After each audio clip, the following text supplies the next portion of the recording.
You do whatever you want for the opening sequence. I guess we're drinking now. I said we weren't doing these kinds of reviews anymore on our channel, these types of movies. He brought that himself. And it's for me. I'm drinking. You bitches aren't getting any. I didn't get to drink during the movie, dude. So I gotta drink now. So we're back. We're back. We are back. I forbade movies like this to be reviewed on. You did. I forbade, and this is the third one now. Honestly, we should forbid things that we want to happen, because apparently all you need to do... I forbid blowjobs. I forbid them. They're not allowed.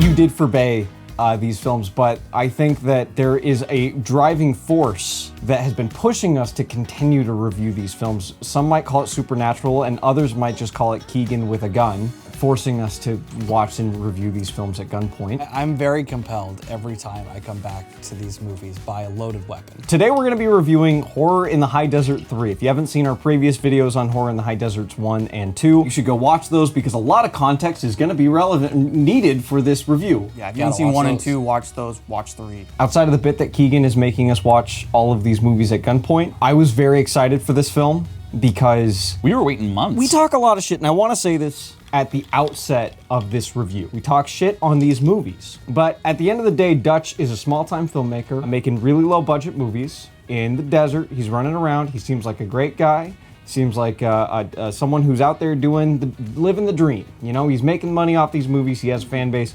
He's doing a great job. So when we levy these criticisms at the movie, we're not disparaging Dutch as a person or as an artist. We're not disparaging you as a person. I would agree until I watched this movie. You are pissing me off. I literally was watching it and I was mad at Keegan. Like I literally told my girlfriend after, I was like, I like Keegan less. Like I genuinely like Keegan less for making me do this. Like I went into it kind of like, dude, this is the third movie. There's a lot of hype around it. He got into an actual film festival this time. Maybe there's something that's slightly different or slightly better. All the early reviews were like, this is the best amazing. one. This is the best horror film of the last 2 weeks. By the end of it, I was like, I hate Keegan. And I hate Dutch. They're people hurting me. They're like I don't want this in my life. They're hurting me. They're out of my mind. Dutch, I don't have anything against you. You clearly have something against me though. You keep making these movies, and I keep having to watch them because of Keegan. And it's like there's two devils on my shoulders. There's the person, there's the one poking me, and the one telling me to keep getting poked and to not take them off my shoulders. This movie has really emboldened my main character syndrome because it has convinced me that we are the main characters of this entire saga because this movie is a practical joke at our expense. It can't be. That would be logical. Like that would make the choices in the movie make sense. But that isn't the case. That's not the reality. The reality is that the movies are just bad, and people suck up this kind of crap. The thoughts going in.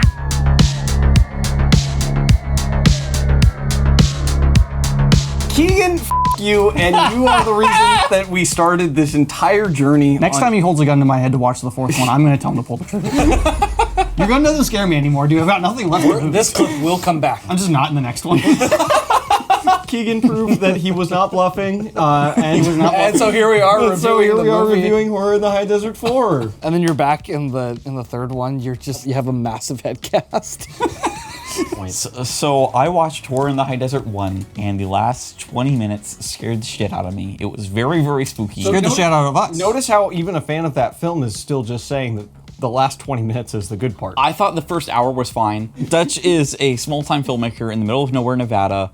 I was like, it was made during COVID. And I'm so I was tired like, of that excuse. He's done it 3 times now, though. Look, I'm talking about the first one, dude. I have not talked about the second one yet. Okay. So then we're like, okay, 2 is coming out. That's very exciting. So we watched 2. I was excited. Why were we excited, though? Because there's a specific thing at the end of 1. Yeah, they set up an interesting sequel idea, and then it also...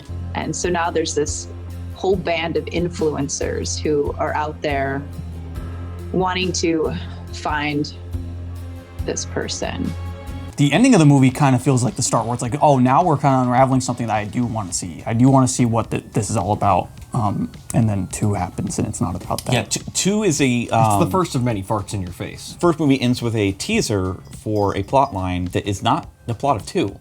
It just deviated to something completely different. We said at the end of 1 that like, oh, it's obvious that that's the movie that they want to make, the premise for 3 that they promised at the end of 1. And then 2, they do this weird side path. It would be like if Halloween, if you rearranged it. If Halloween 1 came out and then Halloween 3 was Halloween 2, and then Halloween 2 came out after Halloween. Like that's what it feels like. Halloween 2 and 3. 2 and 3, yeah. Where it's like the second one, it almost feels completely unconnected to the I would first actually one. say if you just take the opening scene of Halloween, have that be its own movie, then have Halloween 3, then have the rest of You Halloween. extrapolate the opening scene of Halloween into into an hour and 20 minute movie. And Anyways, then, yeah. so I loved how Horror in the High Desert 1 and 2. They're perfect movies. They're not. And they loved it too. No. No. And so we were very excited when we found out the third one was coming out. This is not a joke. I do love all of the Horror in the High Desert movies. I cannot wait for 4 and 5. when we heard about Horror in the High Desert 3 Firewatch, we were like, said that 3 How would is come out Firewatch going to play into the plot? Probably in a big way. 3. Somehow less than Minerva. It was supposed to come out end of last year, and we were anticipating it. Yes. Like we were literally counting down the months. There We were was like, a there's only- checking constantly. really long delay Yeah. in release. Like We were literally checking every day for about a month and a half. Whatever poor soul was in charge of quality control, the quality control check that had to watch through the entirety of Horror in the Jeff Desert. Bezos, yeah. Whoever it was who was assigned to do that just couldn't finish. He kept putting it off. He like watched 5 minutes at a time, and then he had to stop. And he's Over- like, I'm over sorry, several I'd rather go back to space than watch the rest of this. Well, he probably waited a good 8 months just to start it, because he watched 2 already. I was excited. I thought, dude, he has to have learned something by now. It has to have been made better. He has to have taken And some also, sort of. we know he's watched our videos, and so he should have at least taken the criticism that we gave him. Who else has reviewed it?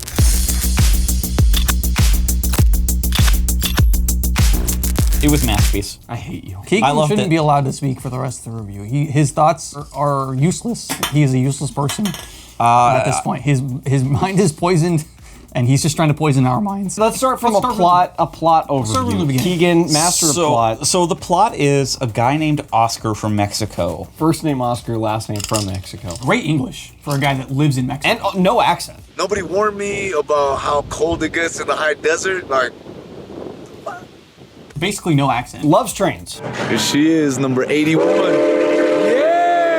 Loves trains. So a guy named Oscar is he's a streamer, I guess. He's a blogger? Okay, what? He's a blogger. Issue number 1. I'm going straight into this because we're I've already gotten one sentence in the first film. The protagonist Gary was not like a big celebrity. He had like 40,000 subscribers or something like that. Nothing huge, and it than us. flew under the radar because of that. Like the people investigating didn't even know he had a YouTube channel until halfway through the movie. That doesn't make sense, but whatever. No. You escalate from there. So the next person isn't a nobody YouTuber. They have more subscribers, more resources behind them to do this. More attention. More attention because you escalate, right? You don't go down. That's the thing with Oscar. He wasn't a streamer or a YouTuber before the start of the movie. They literally. This is the start of his. This is the start of his career. He's never posted anything before. And he's just a guy that's decided to follow in Gary's footsteps. And he starts the vlog from his journey to in Mexico to Nevada. Like, he's not doing any YouTube specific deliveries of anything. He's just kind of a regular guy. It's like he's less of an influencer than Gary was. And to Less me, of a character too. because Gary was the one thing we all said, because we all said the first hour sucked, but Gary was good. Gary's a relatable guy. This is like the opposite. I where, like Beverly too. Beverly had emotion. The sister. I know. Who cares? I know who Beverly is. I disagree with you. You're Yeah, stupid. and every wrong. single time she was on camera, she said the same goddamn thing. Gary was a survivalist. Gary was not- a survival. I went from Ruth to Panaka. Also, guys, welcome to I- our Horror in the High Desert series. It is a drinking game. Every time Gary being a survivalist is mentioned, you do have to take a shot. You gotta take yourself a shot. Can I get some more wine? No. Yes. But Oscar's not even a survivalist. So how is this an escalation? This Oh no, it's someone who's absolutely going to go out into the desert and get He's murdered. completely unqualified to be there. He has less subscribers. he brought nothing. He brought nothing. Like I was like every time they cut to a clip of him, I was like, how is he surviving? He has nothing on him. but he loves trains just as much, if not more, than Gary does. Yeah, I was shocked. Like out of nowhere, he's like, oh, by the way, I love trains. This unlocks a non-spoilery, but most critical criticism I have of this movie, and now we're in the most critical criticism of the entire franchise, is that it doesn't show any of that footage that it should have. Yeah. It just has a bunch of people explaining the plot. Yeah. In interviews, being like, and it's so like absurd. Like the interviews were so like. His first few days, he just wanted to be in Gary's shoes. They would dump like tons of information with nothing to show for it. Yeah. They would be like, so he went through a 3-month arc where he believed this and that, and then he believed this, and then he went to the hospital 2 times, and then blah, blah, blah. I'm like, this guy's videoing everything, and you have no footage. Not to even cut. security cam footage of him in the So hospital. it feels lazy and stupid, and it's not satisfying, and it's not good cinematically, because you're just literally some terrible actor is being interviewed, and they go, he really wanted to go find Gary or whatever. He actually got put in the hospital twice. Oh, he actually was running around with the train or whatever. Like, just a bunch of stuff that they'll just say. It would be and I'm like if in There Will Be Blood you had a character explain to you that Daniel Plainview wanted oil. And Daniel Plainview only has like 3 minutes of screen time. he only shows up at the very end and you never see him, and characters just talk about how much he wants oil. Yeah. One of the things that really bothered me is they're talking about all these locations, and I have no idea what the relationship is between these different locations. A map. It's so easy. It's literally you where do an fucking overhead- go to Google Maps, find the place that you're trying to get, take a screenshot, right? Bring it into After Effects, put a couple lines over it. Boom. Like, boom. Then you got yourself like 5 seconds of B-roll you can cut between. And like, it's so there's easy. no freaking B-roll in this movie when there should be tons of it. Dude, it cuts to the moon every fucking 5 It seconds. also cuts to that deer. Yeah, I put that in my notes. I was like, why are we cutting to this stupid deer for like 3 minutes while someone's talking about whatever? The deer bothered you. The moon bothered me a shit ton. There was that really long We take would of the- sit of the on the deer. moon for so fucking long. Because the and I was guy just has this whole recording and he's like, oh, wow. And he's we went talking and about saw a bunch of crazy the people moon in the entire woods. time. And I'm just like, we had nothing else? At least that, I don't like that. I'm not like forgiving this, but at least that, it's like they don't have the footage of that. They keep talking about Oscar Firewatch, right? And We'll get the fucking Firewatch. they keep talking about how he is vlogging everything and what he's doing and what his motivations are. You never ever see it. There's a few scenes where you're actually shown that, and I'm like, why is the whole movie not this? The whole they're all- movie they're should all have like been 10-second found segments. footage. It should not have been a documentary. It should have been found footage. And that's like It should have been like Creep. yes. Well, I was Yeah. going to say you should have taken some notes from Deadstream. Yes, where the entire thing it takes place from their recorded footage. Well, and it's like, Exclusively. and that's a great example of someone who is a streamer being in a horror situation. Obviously, they take it in a more I actually comedic have, I'm glad- direction. This is Sean Ruddy coming to you live from Death Manor. The character from Deadstream would be infinitely more interesting in this film, and not just like as like he's funny or whatever, but like just you rip that exact character template out of that movie and put it in this movie, it is infinitely better. Well, because there's actually a character there. It's not Yes. someone talking about a character. That's how we found out about Gary and the 2 ladies. He became obsessed with it. I don't care about money. I care about you. This trip meant a lot more to Oscar than just figuring out what had happened to Gary. Oscar wanted to leave a life behind, and that life was basically a 10-year battle with depression and alcoholism, and he just wanted to start new, fresh. Help!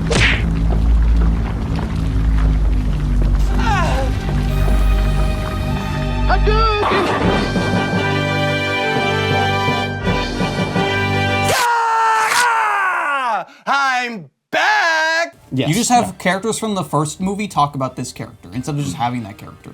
Well, on top of that, Oscar is a watered down Gary.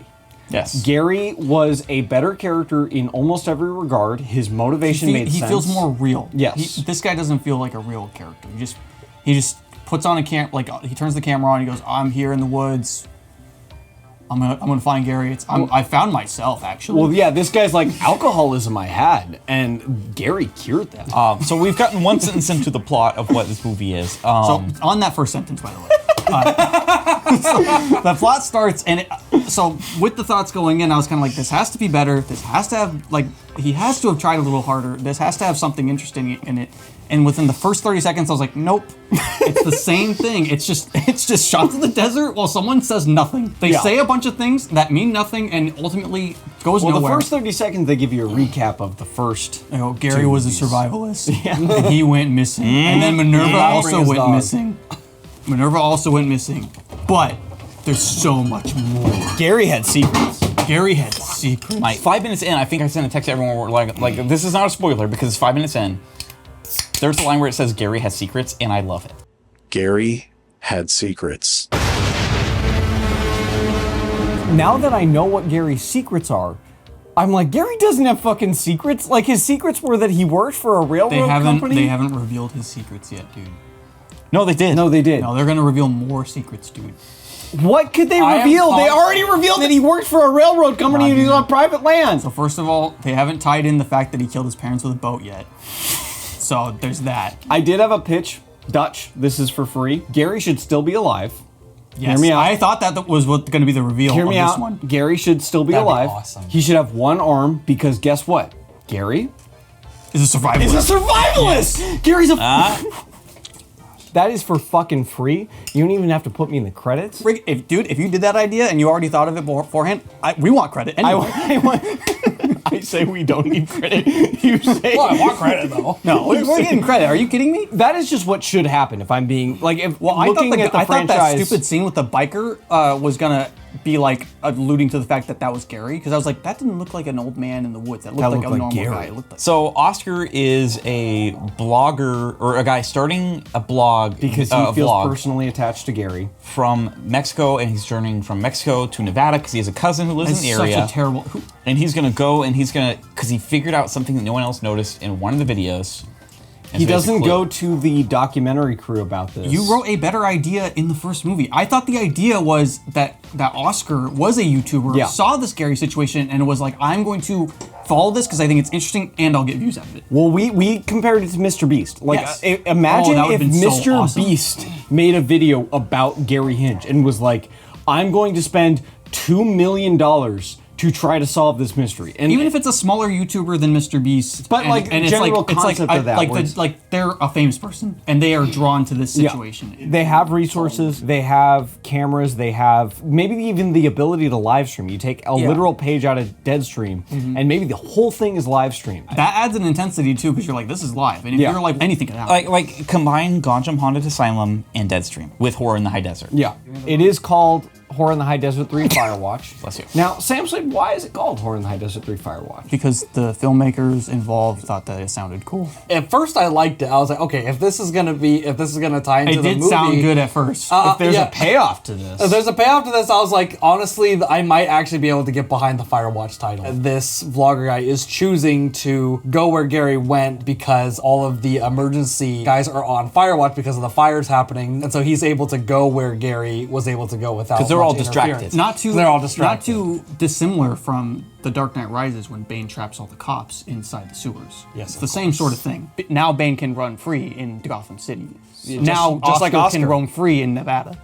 The actual reason is because Nevada had some wildfires at the time, and Dutch thought, whoa, we gotta film that. And then that is what actually happened. Yes. I was watching, I was like, oh, he really shot the circus on this. Shot the rodeo, yeah. And there is no payoff. I thought it was going to be that at the end, Oscar would need emergency services for something. I thought he would try calling 911 or something. Firewatch. And that would be like he wouldn't be able to get help because they're on Firewatch. Or there's a time-sensitive thing where the fire is headed towards the area, and so he wants to get in before the fire burns down the area. None of these are relevant in the film. It is just in the first 30 minutes of the movie. It's talking I'm like about actually mad. Like I've never like I pretend like I'm mad. I'll like joke around and be like, oh, I'm so mad that freaking this movie sucks.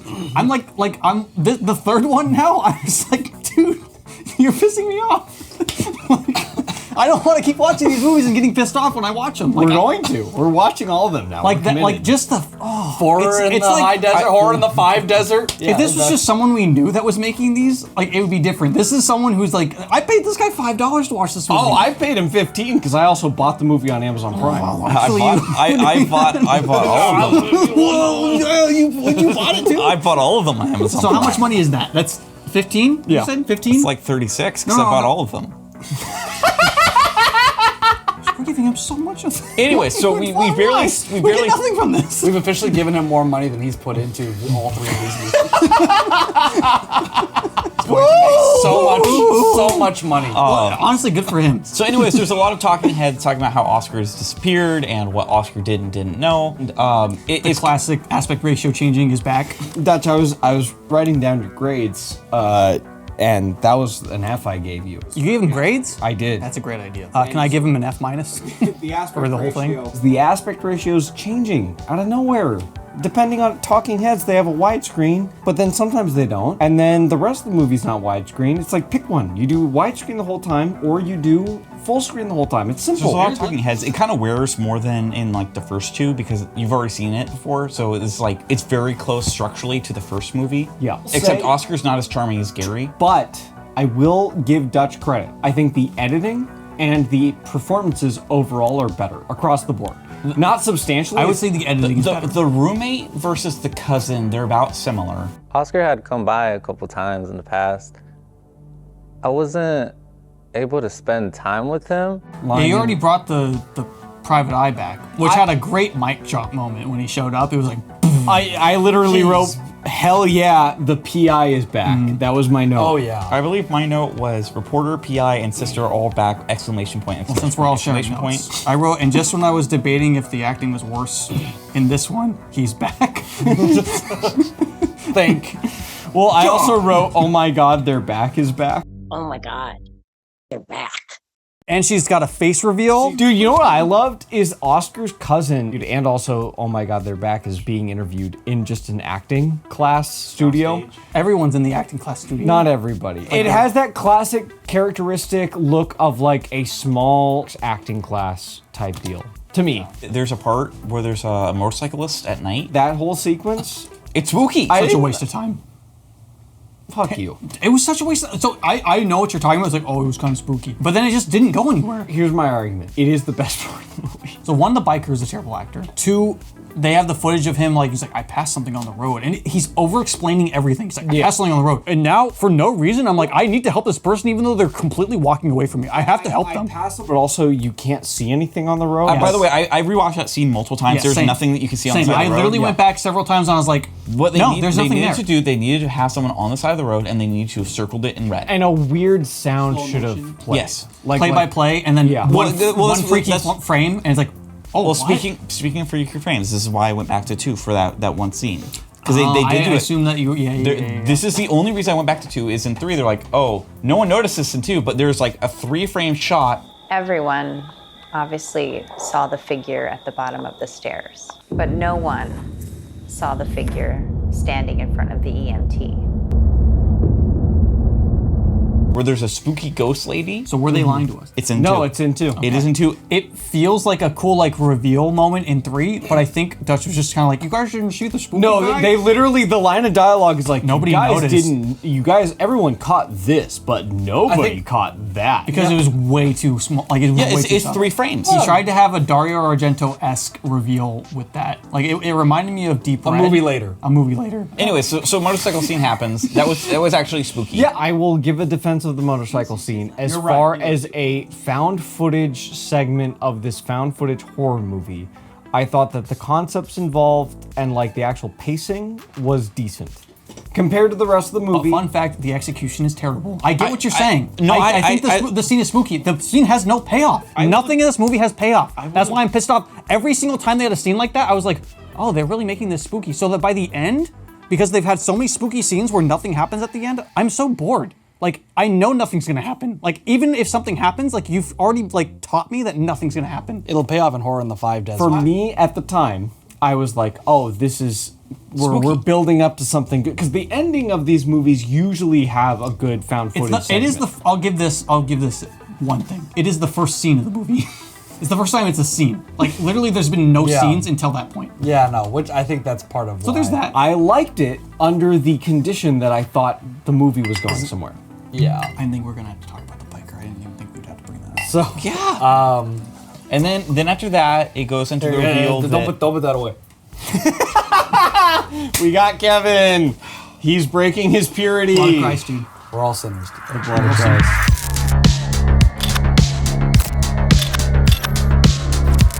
Final spoiler-free thoughts. Same Slade. But what else can I say that I haven't already said with my emotions? You have said Space so eggs. much. Obviously a 0.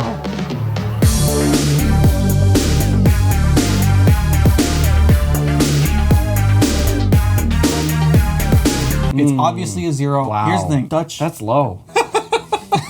That's low. he's small enough, he probably would see this review. So I was I'd watch a review. I would too. Yeah. Like if someone reviewed Death Perception tomorrow, I'd watch the entire thing. Even if they had no views, I'd watch it. Having the mindset we're all gonna walk in, we're gonna be shitting on this person's movie to them. How mean do I want to be? You're talking to Dutch. Yeah, like exactly. Like it's like there is a certain level to that where like if we make fun of Rebel Moon, it's like I don't care. Yeah. If Zack Snyder has his feelings hurt, He's a millionaire. He's a millionaire. With this, I'm kind of like no. I mean, like he's on our level. Like he's just trying to film something. Maybe a little bit above us. And and that would be tarnishing an actual relationship with someone that would be within our like range, someone that we could collaborate with, or not even collaborate with, but like they should be able to be akin to like our struggle and his struggle. Yeah. And then I was like, I don't like this movie sucks. I'm sorry. I hope it inspires you. I thought I was inspiring with the hate that I had before, but I want to inspire you to do better because this is so terrible. I don't like that people like this movie because it is the worst of found footage. I would have to go back and rewatch the first one, but this one feels even lazier than the first one. At least the ending of the first one, I'm like actually genuinely creeped out. There's good moments in that. This one, like, if it's not a practical joke, you're the opposite of Orson Welles. I don't know. Like you are tarnishing cinema as we speak. You're tarnishing the name of You are film. not fermented in the bottle. It's fermented in the bottle and like the best French champagne. I was almost trying to apologize for being like too mean, but I'm also just like He can't. This is how real this is for him. Can't. I just can't. And because I paid for it, I don't feel that bad about Keegan. I'm gonna be honest as well. So it's No, you aren't. Oh, he is. Structurally very reminiscent of the first Horror in the High Desert. The main character's not as charming as Oscar. The talking heads are more dry and a bit more repetitive because we've already seen them and been exposed to the formula. This movie hates you if you've already seen. The formula kind of wears at you because it's like, oh, I've already know the formula. Like the ending is definitely not as strong as the first one. It feels like he's taken some steps backwards and he doesn't necessarily listen to criticism. It's like the Ralph the Movie Maker thing. If you get told you're great when you did a terrible job, you're gonna do a terrible job again. If not keep worse. doing the same terrible job. I think he needs to learn some lessons from Horror in the High Desert 1 and 2, 3, He and needs he to learn didn't. some lessons from good movies.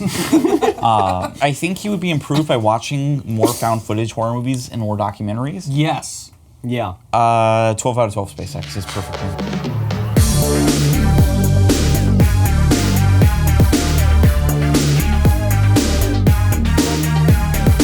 I actually cannot think of a single complaint about it. You complained with us for 3 hours now, however long we've been recording. Kevin, we were excited for this, and we kept expecting him to improve. And all that other stuff, I don't think I actually expected that, though. Right. So when the movie started, I was like... Your expectations were low. My expectations were Horror in the High Desert 1 and 2. And by the end of the movie, which we'll get to, but same thing for the whole movie, because it all is one big package that has the same vibe from it, is I was like, yeah, no, there's some stuff in there I definitely thought was spooky. I like that he's actually doing better locations that are actually spooky, and I was like we talked about the editing being marginally better. And I was like, yeah, like I'm not like ripping my eyes out like Horror in the High Desert 1, like I literally wanted to die before the ending. This one I'm like, I don't want to die. I'm just like, it's more of the same. You've developed skin. And even though I don't think it hits the highs of the end of Horror in the High Desert 1, I actually think I'd rather watch 3. If it was just, hey, watch 1 again, you have to watch the whole movie, no fast forwarding. Kevin does have a hot take. That is a hot take. I honestly, I think I'd rather watch 3. It is still plagued by all the same problems of 1 and 2. The scary parts go on for way too long, and then the payoff is literally nothing every single time, without fail, with the exception of the first movie, is the only scene where there's something actually kind of happens and it matters. So I gotta agree with Keegan, I gotta give it an 8 out of 10.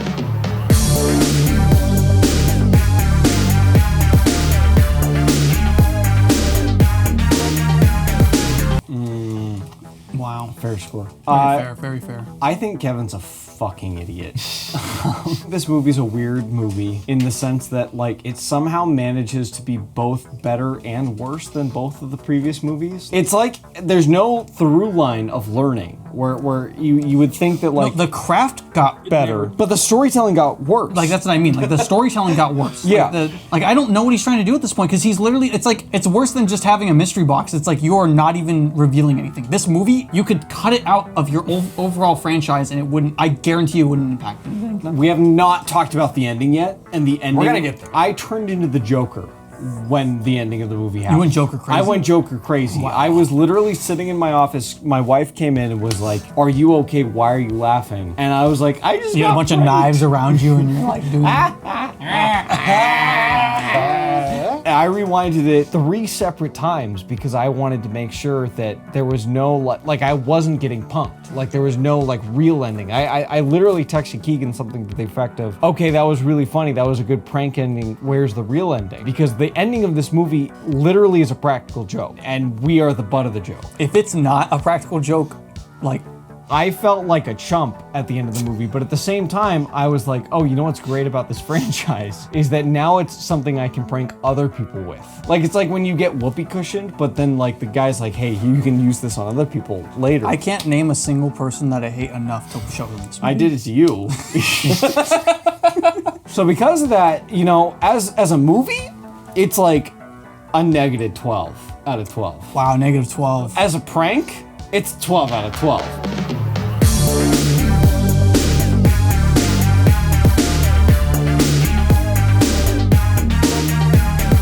And that's what's really I'm reviewing here is the prank. So it's a 12 prank out of 12. channel, 12 out of 12. 12 out of 12, just a prank, bro. Since when? We've never had the prank score. Well, this is the first and only time, dude. All right, boom. We're a prank channel now. That was a sick prank, dude.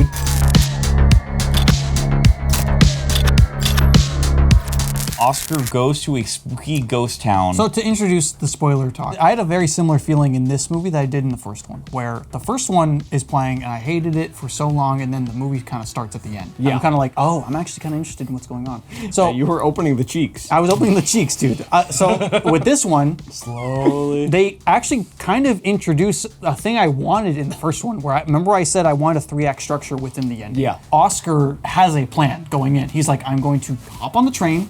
I'm going to get into this uncharted territory. Yeah. I tracked it down. I heard the whistle. I know trains so well. I heard the whistle and I know what it is and where. Because he where loves it was. trains. So I think I know where he's at, and it's this forbidden zone. That's intrigue right there, dude. That is your inciting incident. Should have happened at the beginning, but it didn't. It didn't. Should have known a little bit more about Oscar before this, I guess. You know everything by that point. You've been told by his cousin who's a bad actor. Oh, sorry.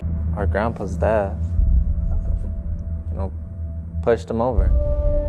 He was already struggling, and then, that seemed to snap something. Oh, sorry. I meant there should have been a third dimension to his character. When he introduced, though, that he's like, he has a plan. He's gonna hop on the train. He's gonna get to this spooky location that now they've introduced. I'm kind of like, oh, that's cool. Like, this is going somewhere. I was intrigued. I'll just say that. I was intrigued by that. It was like the movie's finally starting an hour and 10 minutes in. And the location's creepy. That location is creepy. So one of my notes, I would have loved a wide shot when he got there. There should have been one, because there was kind of a wide shot earlier when the train conductor was talking about the spooky location. Yeah. There was like a very fuzzy wide shot. Well, this is where having a YouTuber do it, like someone that's actually a YouTuber, would have made it more intriguing, because YouTubers usually are not just filming things like as they happen. They're not just like a dad who's running around filming things.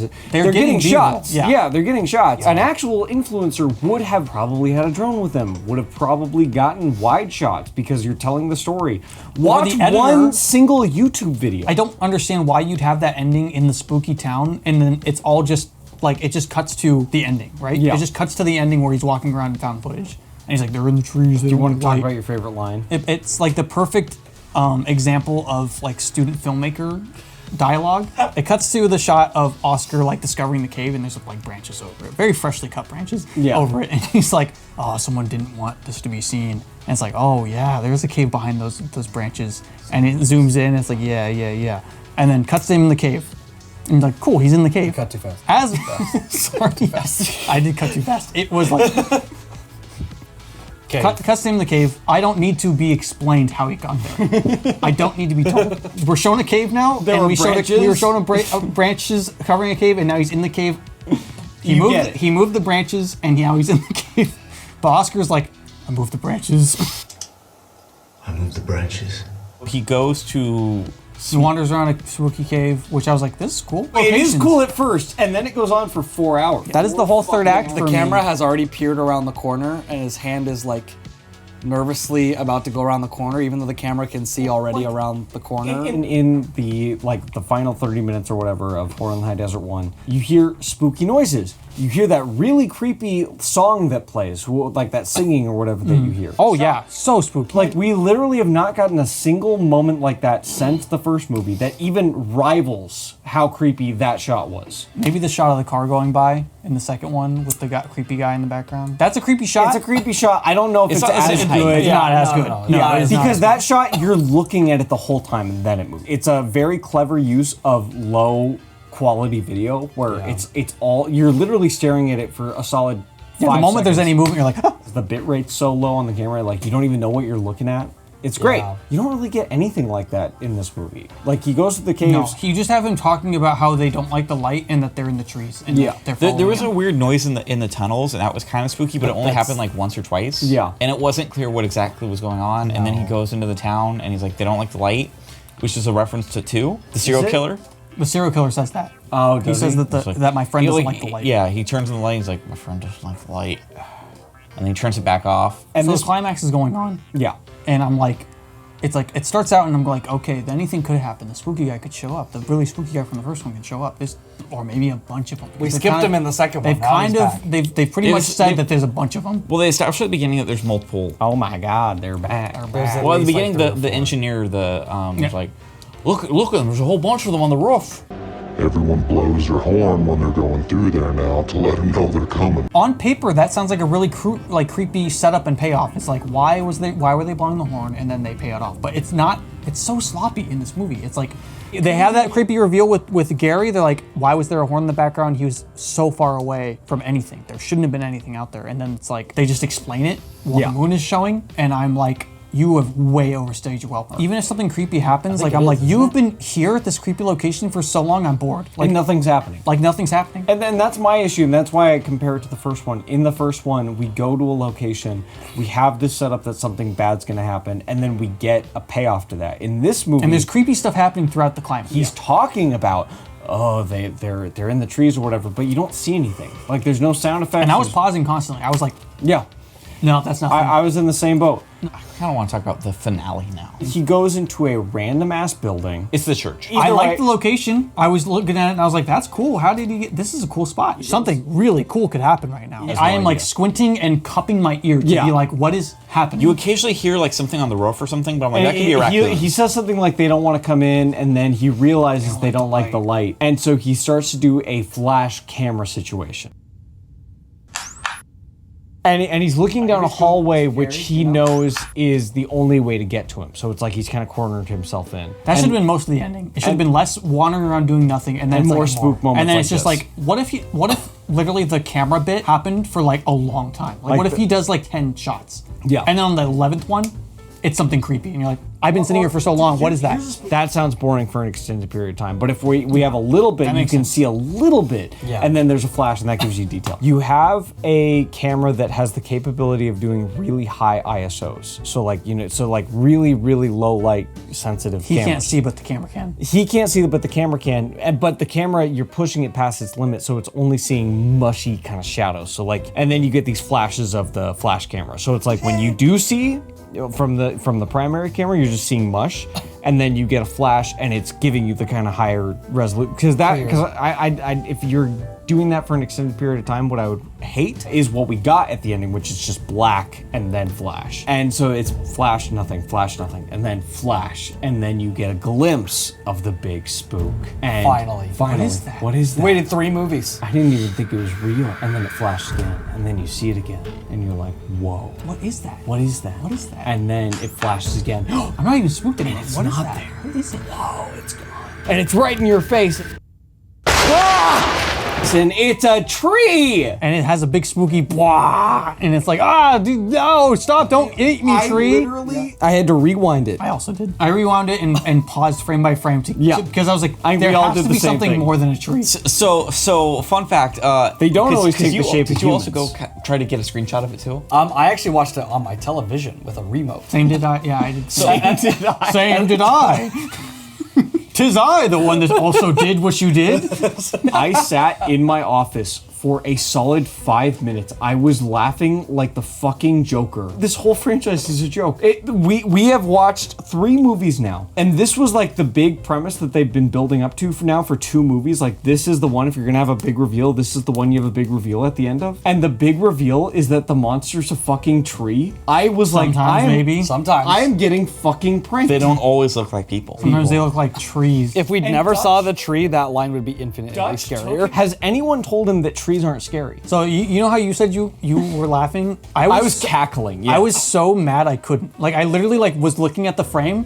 Like, I paused it and I finally got there and I was looking at every corner of every single pixel and I was like, there is literally nothing about this tree. And in my head I was like, this should be funny. I am not laughing. This is not funny. Well, of course you weren't laughing. You were scared. No, I mean, why do you think I wore the scariest shirt I have with all little trees on there?